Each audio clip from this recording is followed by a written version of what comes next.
嘿，大家好，我是尼可拉斯杨。今天我给大家讲一个在大洪水之后人类的一个共同的恐怖回忆，就是天梯被毁。圣经中记载，人类造了一个塔叫做巴别塔，还没造完，神就把人类的大脑给改造了，让大家说不一样的话，无法协作。之后神还把这个塔给毁了。这个故事也发生在美洲的玛雅神话里，说有巨人手递手的传砖，他们要建造一个巨大的玛雅金字塔，最后神也是用陨石刷一下把这个金字塔给击碎了。而更诡异的是，在中国，颛顼帝说是下令斩断类似巴别塔的通道，让人类和神族彻底分开，史称绝地天通。我深入研究了一下，发现这里面的细节都非常有意思，把这些拼图拼起来以后就是一个完整的画面。所以今天我就给大家讲一下这个神毁天梯绝地天通的故事。墨西哥中部埃普布拉州有一座山，山顶上伫立着一座非常漂亮的西班牙殖民时期的教堂，当地人每周去做弥撒，游客拍拍照就走了，没有人觉得有什么不对劲。但如果你走到山脚下，拨开灌木丛，就会发现这里其实不是一座山，它的内部是一座巨大的金字塔，叫做乔卢拉大金字塔，体积是450万立方米，是埃及吉萨大金字塔的2倍，底座面积更是它的4倍。这个金字塔是地球上体积最大的单体建筑，没有之一。在16世纪，西班牙征服者埃尔南科泰兹带领军队到来的时候，就发现它其实就是一座普通的山丘。但是从古代开始，阿兹特克帝国的纳尔特语就说这座山叫做 Tlachihuatepetl， 意思是人工建造的山。所以这个词就暗示了一件事，古代阿兹特克人非常清楚，这座山不是自然的，而是人工堆起来的巨型建筑。通常来说，古代帝国建造如此辉煌的建筑都是为了彰显神的荣耀。但是乔卢拉金字塔里里外外都透露着一种极度的恐惧感。根据现有的资料记载，乔卢拉金字塔内外一共6层，但实际上再往下挖，还有没有更多的金字塔都不知道了，因为政府不让挖。就拿现在发现的6层金字塔来说，它们都不是连在一起的，而是每一层都用火山灰和粘土将以前的旧金字塔死死地封起来，就像封印一样。考古学家就推测，用这种厚重的泥土一层层加固墙体的做法，不像是支撑外部的建筑，而更像是抵抗某种来自内部的压力仿佛是这个建造者在害怕，他怕金字塔里面出现什么东西跑出来。如果这种说法太玄幻了，那么他们里面泥土下面埋藏的东西真的是有点诡异了。在乔卢拉金字塔的核心有一个地方叫做祭坛区，考古学家在里面挖出了超过400具人类的遗骸，其中最恐怖的大部分骨头都是儿童的，而且他们都是长头人。我以前讲过什么释迦牟尼、舍那教的大雄，他们头上都有肉髻雅利安人，而且南美洲也出现了这么多长头的人。我在后面会告诉大家为什么古代人要把这些长头人给杀死。然后还有一件非常诡异的事情，就是现在墨西哥不让我们继续往下挖，只开放了一段非常短的隧道。根据资料显示，这条隧道是全长8公里，走几个小时才能走完。科学家在这条隧道里发现了一幅壁画，还原之后看起来是许多玛雅人在这里喝酒。在古代，这个酒都是非常珍贵的，是祭祀给神的。接下来恐怖的画面来了，在这幅壁画里面出现了一个眼睛非常大的生物，也在喝酒。考古学家用 AI 把这张壁画还原清楚之后，就发现它竟然是一个嘴巴尖尖的鸟人，而且它的嘴巴不是一只鸟喙，而是4只尖尖的这看起来一看就是什么外星种族。所以从乔卢拉地下的壁画来推断，古代人很想是告诉我们一件事，在上古人类和这些神族是生活在一起的，而古代人耗费大量的人力物力建造的乔卢拉金字塔，连同这些长头人一层一层的封印在火山泥之下，原因可能只有一个，就是这些神族和这座金字塔曾经给他们带来了极度的恐惧，这是一种来自远古的心理创伤。之后后世的人类王族想要祭祀这里，又无法忘却这里的远古恐惧，于是他们每次在旧金字塔上盖了一层之后，又把它们重新就封起来，直到最后西班牙来的时候，大家都已经忘记了这里曾经有一座金字塔的，而只留下一个名字 Tlachihuatepetl， 人类建造的山。那问题来了，这里到底发生了什么？这个答案我也找到了，就是记载在1566年的梵蒂冈手抄本 A 编号3738，这是一份记录了人类僭越神灵，最后让神愤怒，导致整个文明撕裂的末日档案。故事是这样的：阿兹特克神话记载，在创世之后的4800年，一场吞噬全球的大洪水席卷了阿纳瓦克大陆。这个史前的纪元叫做宇之太阳。当时大地上居住着身高3米多的巨人族，叫做基纳梅钦。在神话中记载，在大洪水平息之后，旧世界的统治者要么葬身海底，要么被诅咒变成了鱼。只有7个巨人躲在深山的山洞中幸存了下来。其中一位叫做谢尔华，他被后人称为建筑师。当洪水退去，带着对灾难的极度恐惧与对天上的狂妄挑战，谢尔华来到了乔卢拉平原。他决定建造一座能够刺穿云层、直达太阳的巨塔，不仅是为了在下一次末日来临的时候提供一个绝对安全的避难所，更是为了打通一座通往神灵领域的宇宙轴心。为了完成这项前无古人的浩大工程，谢尔华展现出惊人的组织力。他下令在雪山的山脚下开设庞大的砖厂，又让人类排成长龙，手递手地将砖头运送到乔卢拉。金字塔的阴影逐渐遮蔽了大地，塔顶开始逼近云端，似乎要随时接触碰到神的王座。然而神明从不与凡人分享天空。就在这座宏伟的建筑即将宣告完成巅峰的时刻，上天的注视化作了雷霆之怒。众神之父托纳卡特库特利无法忍受这种僭越宇宙秩序的行为，他召唤了天空的守卫者，从苍穹之上投下了一块燃烧的火石。天火如陨石般精准地砸在了巨塔的顶端，瞬间引发巨大的爆炸和烈焰。在这场神罚之中，成群的劳工被天火吞噬，宏伟的建筑轰然坍塌，沦为焦土。这座原本要连接天地的巨塔建造的进程被永久终止，剩下的幸存者在极度的恐惧中四散奔逃，人类的部落从此四分五裂。这座未完成的废墟后来被奉献给丰腴智慧之神羽蛇神夸邹寇托。这个羽蛇神其实就是女娲一族。在这个金字塔倒塌之后呢，又过了非常久，很多泥土和植被又重新长了出来，远远看起来就让它像一座普通的山丘一样。直到16世纪，西班牙人来到这里的时候，他们都不知道这里是一个金字塔，就在它的头顶建立起一座天主教堂。我读完了这个故事，发现整件事和旧约圣经里创世纪写的几乎是一模一样的，但是圣经里只有9节经文，非常短。人类说，来吧，我们要建造一座城和一座塔，塔顶要通到天上，我们要为自己传扬名声，免得我们被分散在全地上。有犹太拉比认为，上古人类相信每隔1656年天就会塌一次，洪水就会来一次，所以必须要建造一根天柱支撑苍穹，防止下一场大洪水。这可能是有周期规律的，很可能是因为某种原因就导致地球的这个地轴震动，从而造成什么大洪水之类的。创世纪中还写道，神耶和华看了之后就说，看哪，他们成为一样的人民，都是一样的言语。如今既做起这事来，以后他们要所做的事没有不成就的。来吧，我们下去，在那里变乱他们的口音，使他们的言语彼此不通。这个神说我们下去于是就有一群天使下去，把这个塔给毁了。当时这个巴别塔盖的到底有多高？在犹太教经外典籍亚撒尔书第9章里面写了一个非常疯狂的细节，说道，建塔对于他们来说是一种僭越与罪恶，他们开始建造它，塔顶如此之高，以至于一块砖从塔顶掉到地面需要整整1年的时间。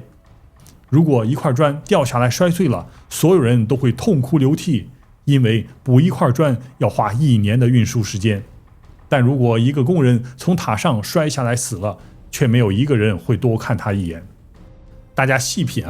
在这个塔上，砖是比人命更重要的。人类为了通天去见神只认砖不认人。但最疯狂的其实不是这个，人类建塔，他不只是想单纯的通天，其实他是想和神开战的。当时人类发现，这些神族他们可能并不是永生的，是可以被杀死的生物。19世纪有一本书叫做《犹太传说》，总结了所有的犹太人的这个传说它里面就记载，人类当时的领袖宁禄，他是站在塔顶的，命令士兵向天空射箭。当这个箭落下来的时候，上面是沾满了鲜血。大家一看这个带血的箭头，就高呼我们杀死了天上所有的人。在塔木德 190A 章记载，当时造塔的人其实是分了3派。第一派说我们要上天去造偶像啊，意思是自己要去当神啊。第二派说我们要上天去和神开战，这一派是最疯狂的。第三派人说我们只是想上去看一看啊，他们可能是世界探索的旅游派。但最终3派都受到了神的惩罚。想开战的那一派，神一下用什么神力就变乱了他们的思想，让他们互相残杀。想立偶像的那一派就变成了猿猴和大象。最后只剩下想去看一看的那一派人类，神对他们是最温和的，就把他们的这个言语给变乱了，舌头说出不同的话，然后把他们分散到全地。在考古学上，巴别塔很可能的原型是巴比伦城的 Atimenaki 神庙，苏美尔语的意思是天地基础之庙，也就是阿努纳奇的神庙。整个塔的原型是高91米的。在非常古老的苏美尔史诗《恩美卡与阿拉塔之王》中写道，万民皆以同一种语言称颂恩利尔神。大家看啊，同一种语言，这个里面就暗示啊，在上古的时期，人类都是说同一种语言的。但是在圣经的故事线中就写道，神是怕人类联合起来攻击他们，所以是用某种的基因技术改变了人类的大脑，之后人类就开始说不同的语言。这件事听起来是不可思议的，但是如果结合了现代边缘科学与什么远古外星人理论，这种变乱语言很可能就是外星人对人类基因和大脑的一次强行改造。我以前在外星混血计划中提到过，已故的哈佛大学精神学教授普利策奖得主约翰麦克，他用临床心理学分析了数百起外星人绑架事件。在他的报告中就提到，外星人在对人类进行一种跨物种的混血计划。所有的被绑架人类在飞船的手术台上遇到了不同种族的外星人，甚至遇到了和人类长得一样的外星人，但是他们从来不是用嘴巴说话的，而是直接用大脑进行精神感应。这种感应力量非常强，可以让海量的信息像洪水般冲击人的大脑。有一些人类在极短的时间内就看到了如同启示录一样的末日或未来的景象，而有的人大脑无法接受，交流之后他就变得极度抑郁，甚至精神崩溃。在和外星人交流之后，有极其个别的人的大脑会被激活，成为先知，就比如南非的祖鲁大祭司通灵者克雷多穆特瓦。还有其他案例显示，在混血计划中诞生的外星人混血儿，再次见到他们人类父母的时候，同样是不用开口的，直接就可以用精神和他们的父母交流。所以从这些非常玄幻的事件可以推测，远古的人类很可能就跟释迦牟尼、舍那教的大雄的种族一样，他们是具有天眼通、天耳通等等的这种神力的，是可以用精神力和神族交流。但这种交流会产生巨大的副作用，在脑波交流之下，谎言是无法存在的，大家都没有秘密。人类很可能用这种方式轻易掌握神族的高科技，最终反抗神的统治。这个猜测就印证了圣经中耶和华那句忌惮人类的话，以后他们所要做的事就没有不成就的了。所以在巴别塔之后，神就再次出手，对人类进行了大脑与基因改造，锁死了人类的松果体与脑波频段，甚至改变了人类的头骨物理结构，将远古人类如同神族一般脑容量巨大的长头骨给封锁了，降级成我们现在的脑容量非常有限的圆形头骨。从此之后，人类只能用舌头说出不同的语言，猜忌、误解、隔阂也随之诞生起来，人类从此变得混乱。很可能这些外星人就是让我们人类之间互相仇恨、互相斗争，防止我们联合起来进攻神族。难道这是蜥蜴人的阴谋？另外，我在甲骨文中也发现了一些现在无法解释的文字就是这个大家看一下，头上是尖尖的，和释迦牟尼一样的，还有和天线宝宝一样的人，他们头上的这个东西和神族、龙族的这种甲骨文是一样的，都是一种角，或者说是一种天线。精神沟通现在已经不是什么科幻小说了，就拿马斯克的脑机接口来说，现在瘫痪的人用大脑就可以打游戏了。那未来在脑机接口上加一个什么 5G 的模块、WiFi 模块，两个瘫痪的病人用这个脑机接口直接就可以传送声音、文字、图像，话都不用说了直接交流。接下来更有意思了，我给大家讲一个华夏的神话传说，就叫做绝地天通，里面的细节更加丰富。绝地天通的意思就是把大地和天相互通信的能力彻底灭绝。为什么要这么做？因为上古太混乱了。最早记载绝地天通的这4个字是先秦的尚书吕行。里面只说了一句话：乃命仲离绝地天通，王有降格。意思是下令让仲离2位大臣切断天与地之间的通道，从此神灵不再降临人间。就这么一句话，没有任何解释，没有铺垫啊，没有感情，非常的神奇啊。但是为什么要关闭？这个也有，是在国语、楚语下有解释，而且它是绝地天通最详细的版本。当时楚国的国君楚昭王在翻阅周书的时候，就看到了这4个字啊，绝地天通，他也不知道什么意思，就问当时的大夫关涉父。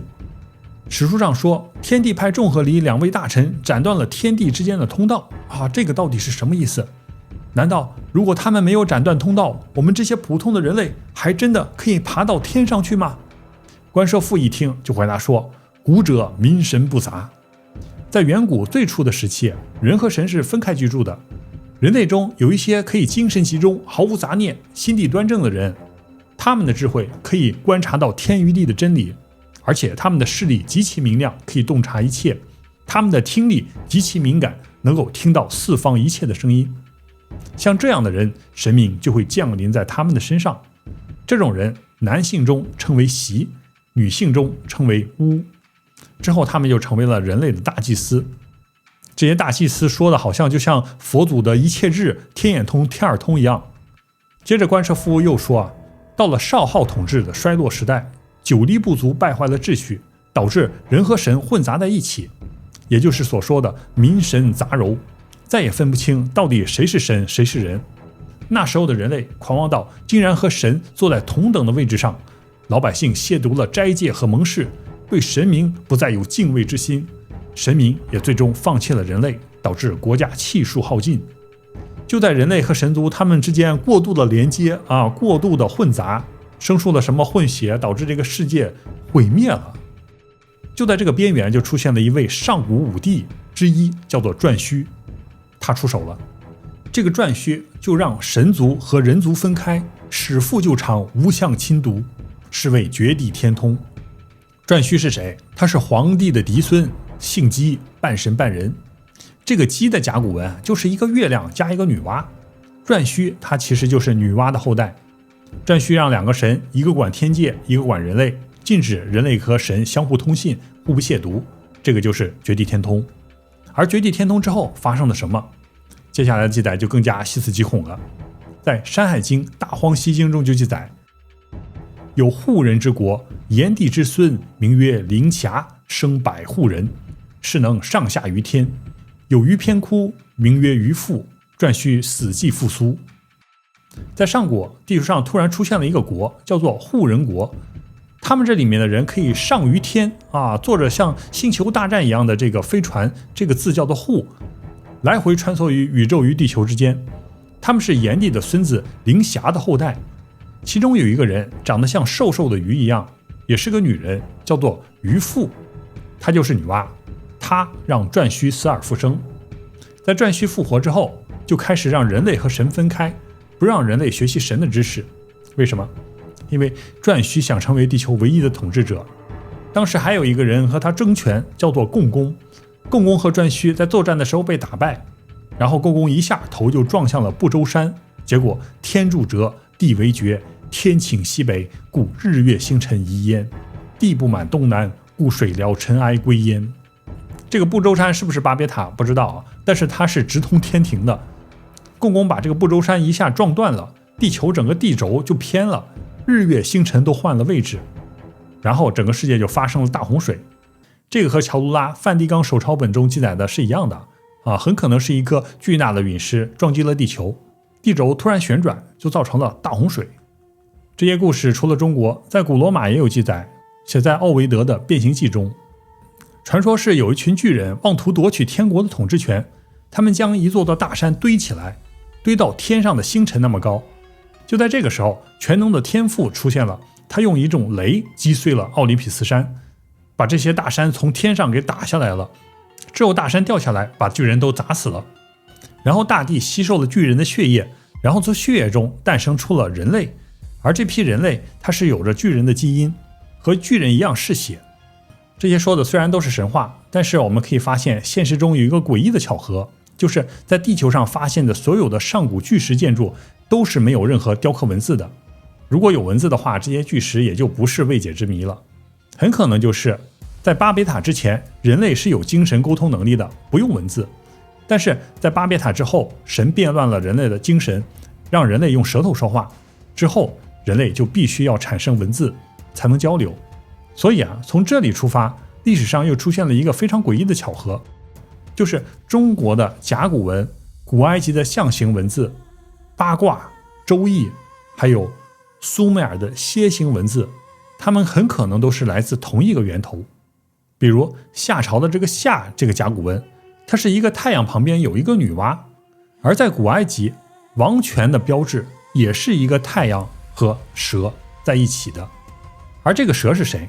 在公元前300年出土的古埃及塞拉皮斯阿蒙神像，就是青铜的长着人角的蛇。在中国历史上还有一个非常有意思的，就是历史学家到现在没有真正发现关于夏朝的文物。有一种说法就是夏朝是不存在的，还有一种说法就是这个夏朝是存在的，但是它不是在中国，而是在埃及。中国的很多的甲骨文和埃及的圣书体是非常相似的，很多意思都是一样的。这个很可能就是古代人类共同的回忆。绝地天通之后，大家必须要学会一种语言才能交流，而第一种文字就是神创造出来的，赐给了人类，让他们铭记不要忘记，千万不要和神作对。在这次的会员节目里面，我们就从这个甲骨文和埃及的圣书体研究一下夏朝是不是真的就在古埃及，而且还会给大家说一下先秦古书中记载的另一段被封禁的历史，大家都不敢提，就是在中国夏朝之前还有一个更遥远的朝代，叫做虞朝，比夏朝还要早1600年。这个就非常有意思了，点击加入或充电，选择太阳系护法天才，就可以看到所有的会员节目。感谢大家支持，我们下期再见。